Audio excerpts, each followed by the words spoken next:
Todo o processo que Deus fez na minha vida começou com o joelho de um casal. Meu pai e minha mãe.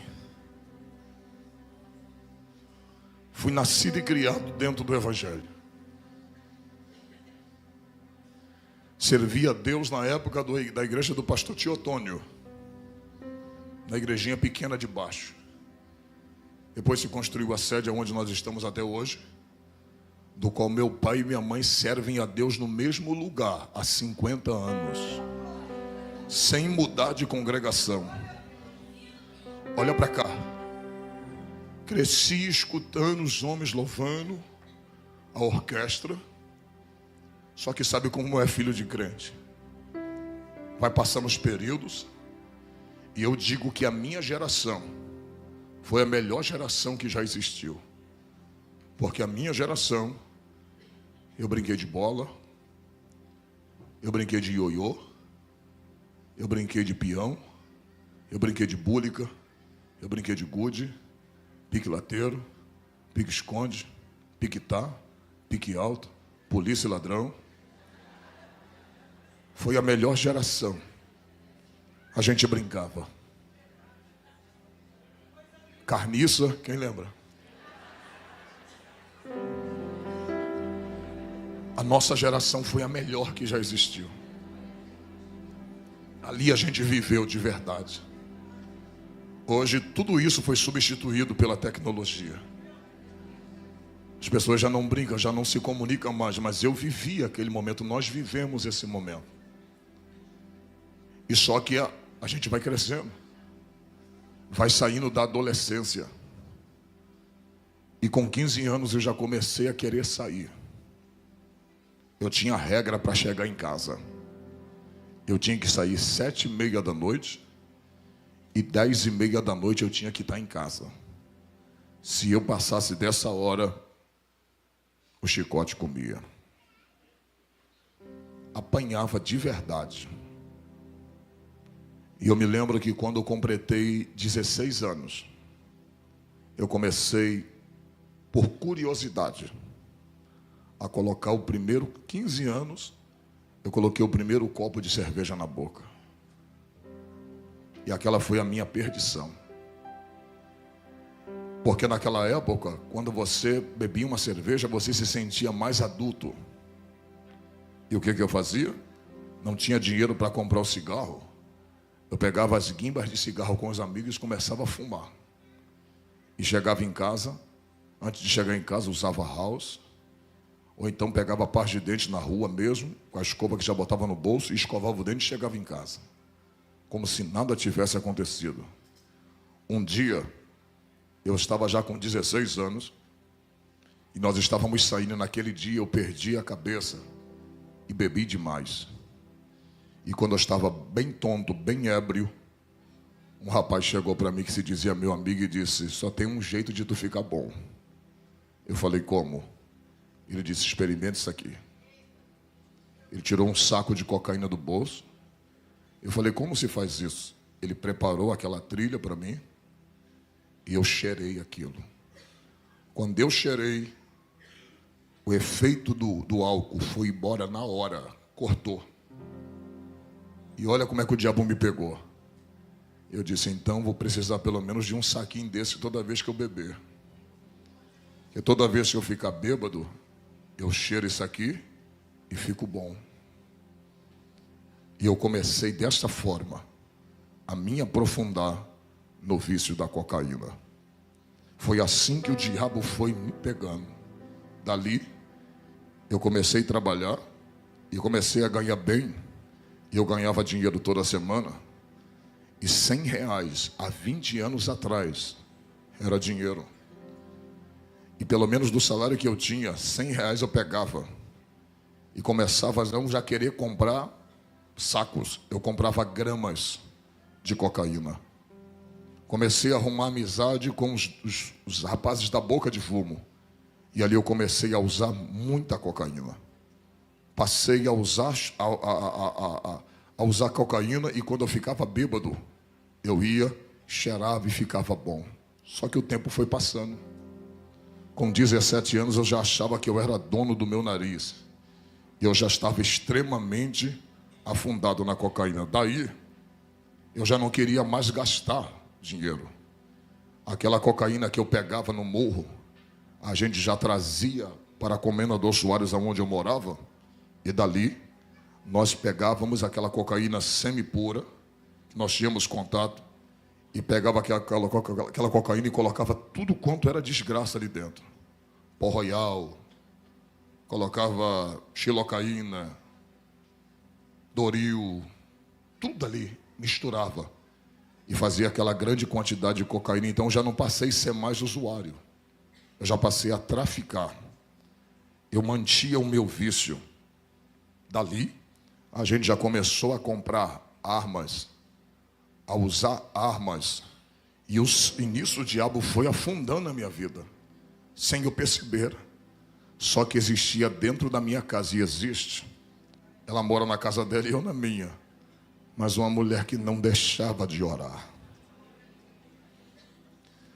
Eu por muitas vezes vi minha mãe orando, dizendo assim: Deus, se quiser levar um dos meus filhos, leve, mas leve eles dentro de casa. Não me dá o desgosto de ver nenhum dos meus filhos estirado na rua. Nenhum. E nessa minha ida de tráfico, algumas coisas eu não vou poder falar, que está sendo gravado. Mas nessa minha ida de tráfico, eu me lembro que eu tinha alugado uma casa para traficar. E naquela noite, eu estava com aquele Magno 45, aquela 45 na minha cintura. E nós estávamos vendendo pó dentro daquele beco. Chegou um homem. E antes daquele homem chegar, eu passei por ele dentro daquele beco. E aquele homem foi o homem que veio para me matar. E naquele momento eu cheguei ali. Eu passei por ele naquele beco. Ele me deu boa noite. E eu dei boa noite para ele. E ele parece que não me reconheceu. Aí você fala assim: pastora, foi só uma coincidência. Não. É Deus cegando os olhos do teu adversário. Eu passei por ele. E quando eu saí para fazer uma outra situação, entregar uma carga, como a gente dizia, entregar uma quantidade de cocaína a um determinado lugar, os meninos que estavam lá disseram: Trovão, um homem veio te procurar. E ele não estava só. Até as pessoas que estavam do lado de fora, irmãos, não conseguiram me ver. Deus estava me escondendo no seu esconderijo. E dali, os irmãos já viram. Eu comecei a traficar demais, comecei a vender demais, e eu fui me iludindo com o dinheiro que eu ganhava. Porque quem já viveu no tráfico sabe que o dinheiro entra muito fácil. E da maneira que entra, é da mesma maneira que sai. Dali, o filho de crente já começou a ir para o baile, já começou a brigar na rua, já começou a fazer bondes e arrastões. Já começamos a fazer arrastão na rua. Na época, onde Nike naquela época era muita ostentação possuir um Nike naquela época. E olha como o diabo colocou o desejo de fazer a mesma coisa. Foi quando roubaram o meu. Eu disse: já que roubaram o meu, todos vão perder. E a gente tomava tudo que tinha. Tudo que tinha nós tomávamos. E eu me lembro que um belo dia um amigo meu chegou para mim e disse assim: Júnior, vamos a Queimados. Vamos ali ceifar uma vida. Naquele dia eu descobri que o diabo está por trás de tudo. Eu me lembro que quando eu fui, nós pegávamos um ônibus, e eu estava com aquela 45 na cintura. Ele disse: esse cara mexe com a minha mulher. E eu já mandei ele parar de mexer. E como ele não parou de mexer, hoje nós vamos ceifar a vida dele. E a gente usou muita cocaína. Interessante, né? De cara limpa ninguém consegue fazer nada. E eu me lembro que quando nós chegamos ali, entramos dentro daquele centro de macumba. Hoje eu entendo o que o diabo faz e como o diabo está por trás de ceifar uma vida. Quando nós chegamos naquele centro de macumba em Queimados, a dona do centro de macumba, ninguém sabia que nós íamos ali, ninguém. A dona do centro de macumba chegou e disse assim: vocês vieram matar o Marcos? Aí eu olhei para o Carlos. Ela falou assim: não mata ele aqui dentro não. Mata ele aqui fora, para não sujar o centro. Mas ninguém sabia. Ninguém sabia. E naquela tarde, aquele homem estava limpando, ele estava limpando os atabacos, ele estava limpando aquele, eu não esqueci o nome daquilo, aquele que se bate, eu nunca fui na macumba em si, e ele estava limpando com pano, e o Carlos chegou para ele e disse: hoje a gente vai acertar as contas, vem para cá. Ele: eu não vou. Aí eu puxei, levantei a camisa, falei: vai lá para trás. E quando ele ficou lá atrás do quintal, eu me lembro que o Marcos, estava a mãe e o pai dele. E naquela tarde, o Marcos explicando para o pai e para a mãe dele, dizendo: você vai morrer por isso, porque você é sem vergonha. Você está mexendo com a minha mulher. Rapaz, o cara é endemoniado, ele estava endemoniado. Ele disse assim: por que você não veio sozinho? Que aí nós resolvemos tete a tete, por que você trouxe ele? O cara está diante da morte, mas ele está possuído por Satanás. Irmãos, naquela hora, por incrível que pareça, quando nós puxamos aquela arma para atirar naquele menino, um senhor, que era o pai dele, de 76 anos no máximo, aquele senhor me agarrou de uma forma que eu não soube entender de onde veio tanta força na vida daquele pai. Ele disse: você não vai ceifar o meu filho, você não vai matar a vida do meu filho. E ele segurou a mim e a mãe dele segurou o Carlos. E aquele moço correu por dentro daquele centro espírita. Isso foi apenas 4 a 5 segundos.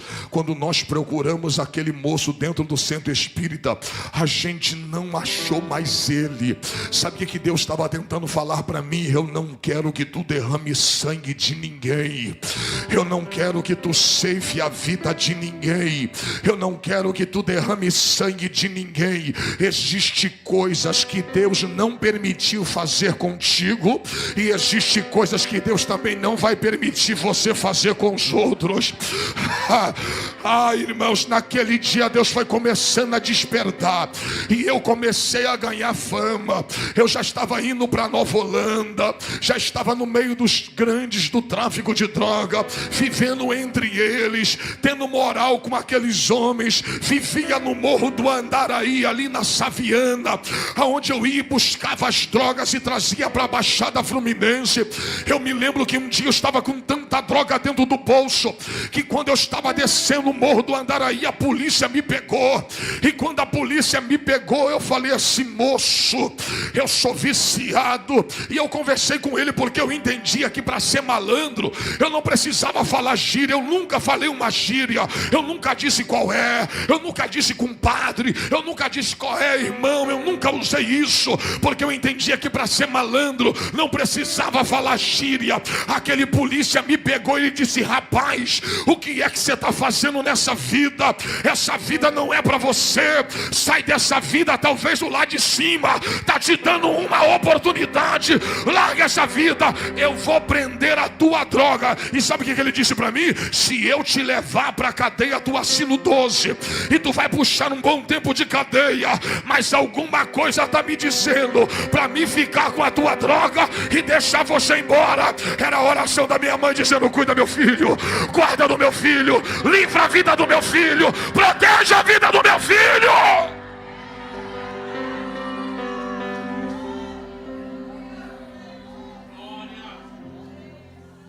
Olha para mim. Aquele dia eu tomei aquele bote, sabe o que eu fiz? Fui lá para o Morro do Acari e peguei mais uma quantidade de drogas e fui para dentro de uma casa de um amigo meu chamado Virley.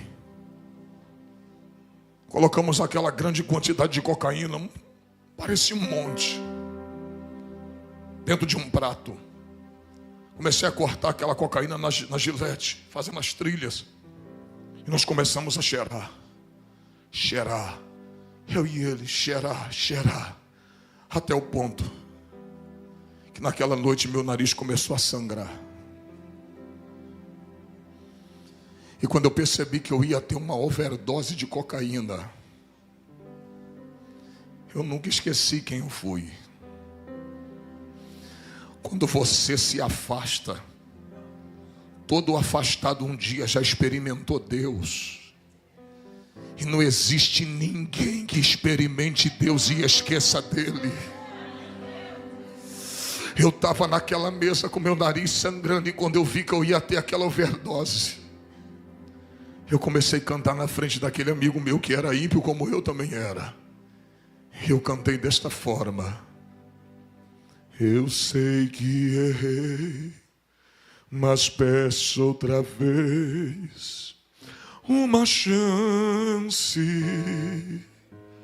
Eu quero voltar, prometo seguir como antes. Não dá pra ficar distante assim, com essa angústia no olhar. Por isso preciso ao primeiro amor voltar. Eu quero voltar ao primeiro amor. Preciso voltar ao primeiro amor. Quebra minha vida, faça-me de novo. É tudo que eu preciso para ser um vaso novo. E nessa hora a lágrima começou a descer, e eu dizia: não dá para ser feliz longe do teu amor. Por isso eu preciso de outra chance, Senhor. Oh, irmãos, eu guardava um temor dentro do meu coração. Por isso que quando eu tentava matar alguém, eu nunca conseguia. Eu já troquei tiro com polícia, eu já troquei tiro com pessoas, mas eu nunca consegui propriamente tirar a vida de alguém. E eu sempre desejava, o diabo sempre botava no meu coração: tira a vida de alguém. O diabo sempre quis que eu derramasse sangue para ele beber, mas tinha uma mulher orando de cabelo branco dizendo: guarda meu filho, protege meu filho, livra a vida do meu filho.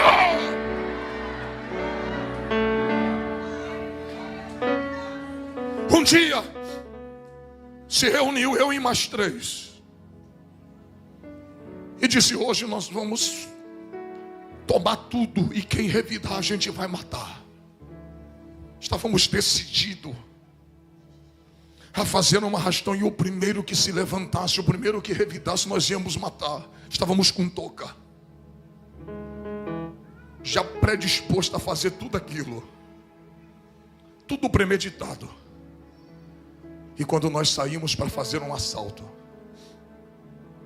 naquela noite eu não vi, mas quando a pessoa viu que haviam 3 elementos andando pela rua, suspeito, aquele policial apaisano seguiu a gente. E quando ele seguiu a gente, na hora que eu puxei do revólver, eu estava com um Magno 357, 6 polegadas, parecia um coringa cromado. Quando eu puxei aquele revólver para fazermos o assalto, eu só comecei a ver do outro lado da rua fogo saindo do cano daquele revólver. O primeiro pegou na minha barriga, aqui. Eu tomei o primeiro tiro aqui. E o amigo que estava comigo hoje é presbítero da Assembleia de Deus, aonde eu congrego. Ele tomou o primeiro tiro na perna e ele caiu. E por incrível que pareça, Deus não queria eu deixar matar ninguém. Eu frente a frente com aquele polícia, ele do outro lado, eu apontei o revólver. Irmãos, quem tem revólver sabe, o Magno não falha. aquele revólver não tem como picotar uma bala. Eu apontei para a direção dele, para dar no peito dele. Quando eu apontei e apertei o gatilho, o revólver falhou. Deus segurou aquela bala. E quando eu fui dar quando eu dei o primeiro, falhou, e eu tomei o outro, que eu virei. Quando eu vi que ele ia atirar, eu corri e bateu aqui na minha mão. Tem onde a minha mão está furada, bateu aqui, vazou aqui. E quando eu dei o segundo, aí pegou. Mas eu já dei já com as costas, virando o pescoço e atirando para ele não atirar mais em mim. Daquele dia ali, eu tomei 2 tiros. O Henrique tomou um na perna. E o cara chegou na cabeça dele e disse: você vai morrer. E apareceu gente não sei de onde. Saiu, a rua estava semideserta. Apareceu pessoas não sei de onde, gritou: não faça isso com esse jovem.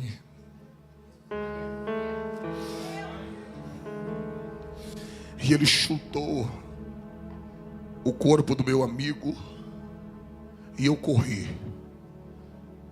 Peguei um ônibus, nós não estávamos de carro, pegamos um ônibus. Rendi aquele ônibus, puxei aquela arma imensa. Rendi o motorista e disse: me leva até a minha casa. Me leva até Comendador Soares. Nós tomamos tiro em Nova Iguaçu, lá na Dalvomor, na troca de tiro com policiais. Eu disse: me leva até minha casa, não para ninguém. Quando ele me parou, deixou num ponto próximo da minha casa, eu desci, joguei a arma na linha do trem. E quando eu joguei a arma na linha do trem, eu vim para casa. Eu estava com a camisa branca, eu estava com a calça branca e uma camisa verde, um blusão verde por cima, que escondia aquela arma. Quando eu cheguei em casa, que eu tirei a minha camisa, gritei minha mãe, falei: mãe. Minha mãe olhou para mim e disse: meu filho, o que foi isso? Porque você está tão cheio de sangue? E eu disse: mãe, o teu filho tomou tiro. E minha mãe olhou como se fosse hoje, 20 anos atrás. Ela olhou e disse: meu filho, Deus preparou o coração da tua mãe para esse dia. E ela me lembrou de uma palavra que ela tinha me dito e eu tinha esquecido. Ela falou: você lembra 15 dias antes de você sair daqui? Eu já sabia para onde você ia. Eu estava indo para o morro, toda sexta-feira eu ia para o morro. E ela disse assim: eu estava saindo 7 horas da noite para ir para a favela. Ela me parou na porta de casa e disse assim: meu filho, nesta madrugada sua mãe estava orando por você. E Deus se apresentou a mim e disse: mulher, não peça mais misericórdia pela vida daquele homem, porque a partir de hoje eu, o Senhor, vou tratar com ele pessoalmente. A minha mãe me lembrou disso. E esse tratar de Deus pessoalmente foi os tiros que eu tomei. A minha mãe olhou para mim, eu baleado. Ela disse: a tua mãe tem problema de coração, mas Deus preparou o coração da tua mãe para esse dia. Irmãos, quando a minha mãe falou isso, ela falou assim: tira a camisa. Tira a camisa. Quando eu tirei a camisa, eu tinha tomado tiro apenas no corpo, na carne. Eu não tomei tiro no sangue, nos ossos. Por isso eu não senti dor. Eu estava com sangue quente, então eu não sentia dor. Eu sentia que a minha mão estava atrofiada, porque mexeu nos nervos e minha mão começou a ficar desta forma. Então com essa mão já tinha perdido o movimento. Quando eu levantei a camisa, eu estava com um pequeno buraco desse tamanho aqui na frente. Isso aqui meu estava estourado. Estava aquele monte de carne esponjosa preta queimada pela pólvora. E o sangue descia. E quando eu vi o sangue descendo, eu disse: eu vou morrer, porque vai vazar muito sangue, eu vou morrer por falta de sangue. Minha mãe, desta forma que eu estou te falando, ela olhou para o meu pai e disse assim: meu amor, vai lá no guarda-roupa e pega uma camisa para o Júnior. Meu pai trouxe a camisa. Daqui a pouco ela disse: veste ele. Aí ela disse: agora desça a escada de nossa casa e leva nosso filho para o hospital. Irmãos, quando eu estava descendo a escada de nossa casa, eu tinha olhado para minha mãe com um último olhar de despedida, porque eu sabia que eu não veria mais minha mãe, eu ia morrer naquela noite. E quando eu estou descendo a escada, quando eu cheguei no 4º degrau da escada da minha casa, minha mãe olhou e disse: olha para mim, meu filho. Aquela foi a palavra de vida que eu precisava. Ela disse: olha para sua mãe, da mesma forma que você está saindo daqui com vida, a sua mãe vai entrar dentro daquele quarto agora e vai fechar a porta. Da mesma forma que você está saindo com vida, você vai voltar daquele hospital. E eu balanceei a cabeça e ela disse: sabe por que você vai voltar? Porque você é promessa de Deus para minha vida. E você vai voltar daquele hospital com vida. Irmãos, eu passei 3 dias dentro do hospital Souza Aguiar. Não quiseram me receber no Iguaçu, não quiseram me receber no Hospital da Posse. Disse: não tem vaga para ele, porque todos diziam, os bombeiros diziam: o traficante tem que morrer, deixa ele morrer, deixa ele sangrar até morrer. E naquele momento, em cima daquela marca, eu disse a Deus: a minha vida está nas tuas mãos. Se tu me der mais uma chance de viver, eu vou voltar para o teu caminho, e da tua presença eu nunca mais me apartarei. Naquele dia Deus parece que colocou o anjo do meu lado, e parece que Jesus estava injetando o sangue dele nas minhas veias. Eu sangrei de 9 da manhã, eu sangrei de 9 da noite até as 3 da tarde. Era para me ter falecido na mesa de cirurgia, mas naquele dia os médicos diziam, os bombeiros diziam: deixa ele morrer. Os policiais diziam: deixa ele morrer. Mas já tinha anjos ali. E do nada apareceu uma médica no hospital do Iguaçu e disse: eu liguei para o Souza Aguiar, e lá tem uma vaga para atender esse jovem. Cheguei no Souza Aguiar, ainda me deixaram sangrando, esperando no meio do corredor. De meia-noite até as 3 da tarde eu fiquei só com soro e perdendo sangue. Naquele dia o diabo queria levar minha vida, mas você não entendeu ainda. Enquanto eu estava perdendo sangue, minha mãe estava clamando pela vida dentro daquele quarto. Havia uma batalha entre a vida e a morte. O diabo queria me ceifar, mas eu era uma promessa. Você não entendeu, eu sou uma promessa. E aquilo que Deus promete, nem a morte é capaz de anular a promessa de Deus. Oh, glória! Olha para mim, irmãos. Naquele dia, olha para cá, eu saí de dentro daquele hospital, fui para casa, fui me regenerando, me cuidando, não morri. Mas parece que alguma coisa ainda me prendia. Eu larguei o tráfico, mas eu não larguei a cocaína. E eu mesmo andando assim encurvado, 3 meses depois eu ainda cheirava. 7 meses depois eu ainda cheirava. E um dia encontrei um homem. Sabe aqueles carrapatos de Jesus? Aqueles que não largam do teu pé. Rapaz, não faz promessa para crente não. Porque se crente falar assim, ó, vamos no culto comigo, você falar um dia eu vou, acabou. Enquanto tu não for, ele não larga do teu pé.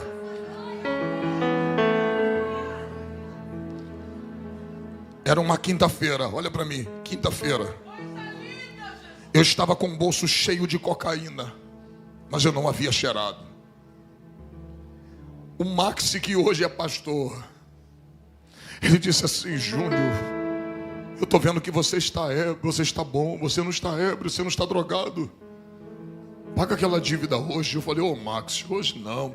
Ele: Júnior, se você for à igreja comigo hoje, depois da minha salvação e depois do meu casamento, será o dia mais feliz da minha vida.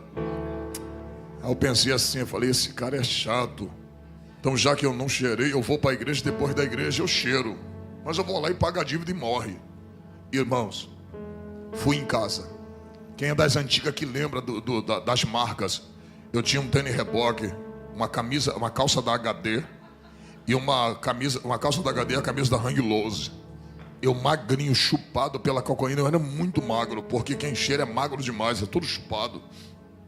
Vai eu à igreja. 7 horas cheguei, 7 e pouca cheguei na igreja. Irmãos, a congregação do campo do pastor Geraldo Vicente, lá em Comendador Soares. estava lotado na rua da Sobel, da antiga Sobel, lotada como está aqui. Tinha-se tanto de gente aqui na igreja, o púlpito cheio. Quando deu 8 horas, ele me apresentou. Ele disse: está conosco aí o Júnior, a convite do Max. Está aí. Irmãos, quando deu 8h25, Jonas ficou de pé e disse assim: Júnior, fica de pé. Eu disse: ele é. Ele falou assim para mim: você crê que Deus fala com um homem? Eu falei: creio, porque minha família é evangélica, eu nasci no berço evangélico, eu sabia que Deus falava. Ele: você crê que Deus falou comigo? Eu disse: creio.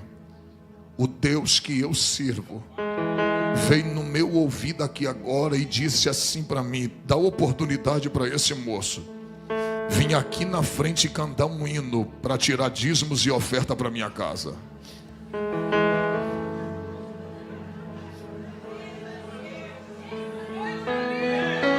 Naquele dia eu descobri, sabe o quê? Quando Deus quer salvar alguém, até a liturgia do culto Ele quebra. Porque a liturgia do culto diz que você tem que dar oportunidade para quem é crente e quem está em comunhão com a igreja e com Deus. Nunca para uma pessoa que não é crente. E vai eu pela primeira vez na igreja, abri a boca e cantei: quebra minha vida, faça-me de novo. É tudo que eu preciso para ser um vaso novo. Não dá para ser feliz longe do teu amor. Aqui na casa de Isabel, outra chance, Senhor. Quebra minha vida. A igreja.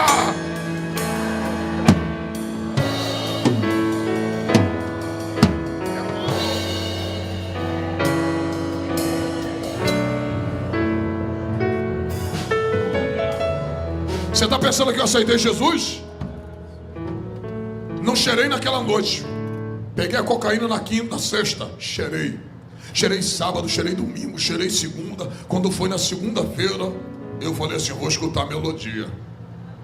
Se eu gostar de um hino, eu vou comprar uma fita cassete. Não era nem CD, era cassete.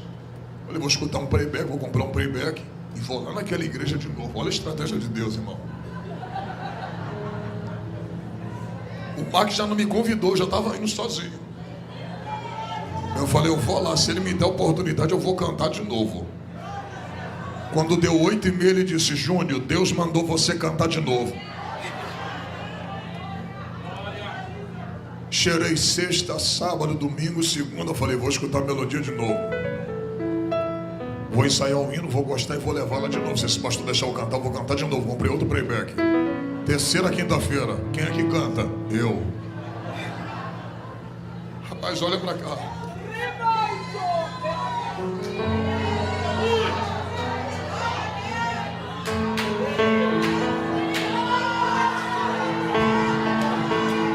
Ele colocou o ministério dele em xeque por causa da minha alma.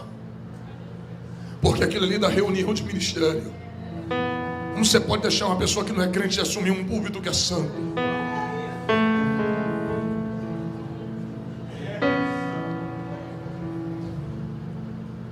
Ele colocou a minha alma acima de tudo.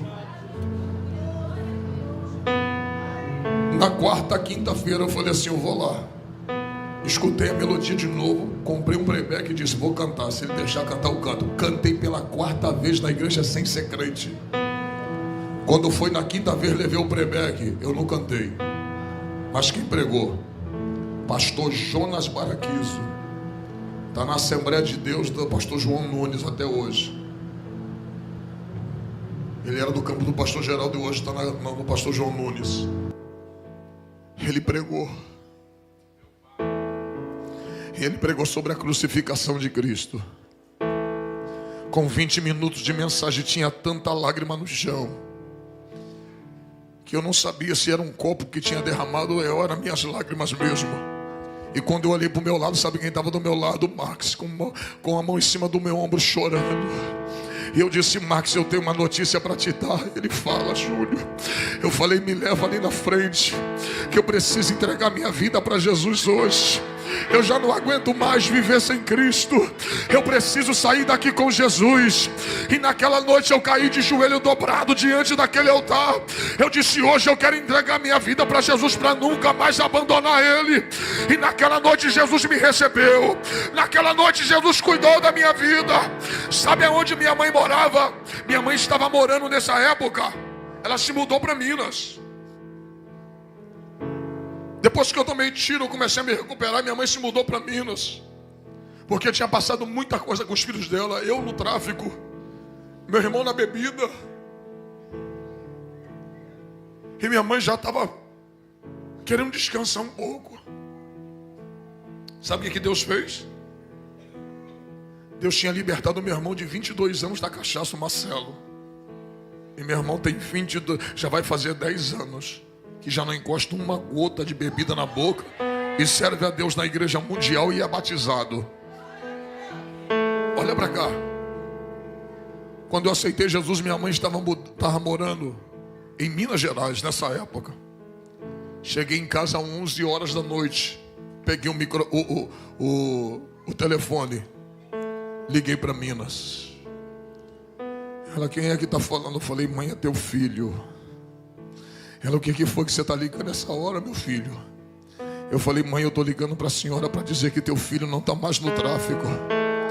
Teu filho acabou de aceitar Jesus, mãe. Teu filho acabou de entregar a sua vida para Jesus. E ela do outro lado, eu ouvia minha mãe dizendo para o meu pai: eu sabia que Jesus ia salvar ele. Eu sabia que Jesus ia salvar ele. Eu sabia que Jesus ia libertar a vida dele. Acredite, 20 anos já se passaram. Nunca precisei ir para uma clínica me desintoxicar. Nunca precisei me tratar num centro de recuperação. Naquela noite, Jesus me libertou. E faz 20 anos que eu não encosto cocaína na minha mão, no meu nariz. E quando foi, eu desfiz das armas. Entreguei as armas. 3 meses depois, chegou os amigos lá em casa e diz assim: cadê as armas? Falei: troquei. Ele está com qual arma agora? Eu falei: agora eu estou com uma chamada calibre 66. Eu disse: Alex, ela tem 2 canos. Ele: é o que? A escopeta? Eu falei: não, mas tem 2 canos. Ele: por quê? Eu falei: ela tem o Antigo e o Novo Testamento. Ele: mas e daí? Eu falei: aqui em um cano ela cospe sangue para purificar o pecado, o pecador do seu pecado. E no outro ela cospe fogo para encher a igreja que dá glória a Deus e aleluia.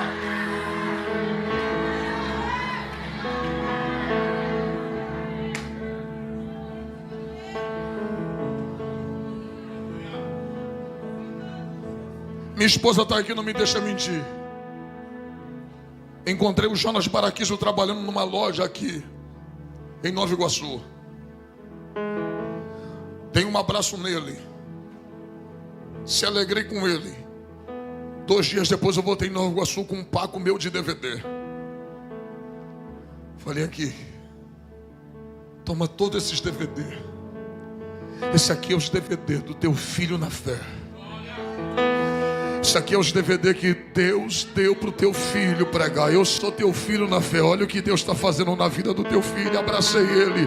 Eu disse: muito obrigado por ter acreditado na minha vida. Oh, glória. E sabe o que ele falou? Outro dia eu cheguei e busquei ele dentro da casa dele. Ele disse: deixa eu te ouvir pregar. Um dia eu ouvi ele pregar. E teve uma hora que ele sentou e ouviu o filho dele falar de Jesus.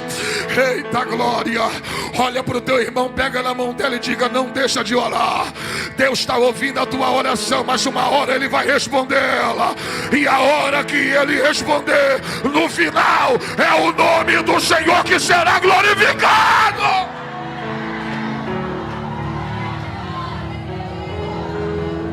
Finaliza aqui. Um ex-traficante. Já rodei o Brasil inteiro pregando. Já estive em todas as capitais pregando. Já tive em diversos países do mundo falando que Jesus salva e liberta. Um homem que era instrumento na mão do diabo, hoje é lavado, remido, servo de Deus, é instrumento na mão do Deus vivo. Agora olha para mim, para arrebentar com o diabo. Meu pai e minha mãe estão vivos. Minha mãe e meu pai viu Jesus me salvar. Foi no meu batismo.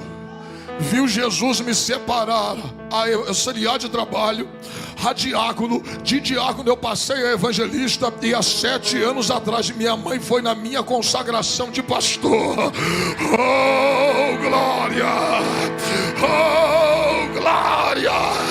Você não entendeu? As promessas que Deus te fez, você vai viver, para que todas elas se cumpram diante dos teus olhos.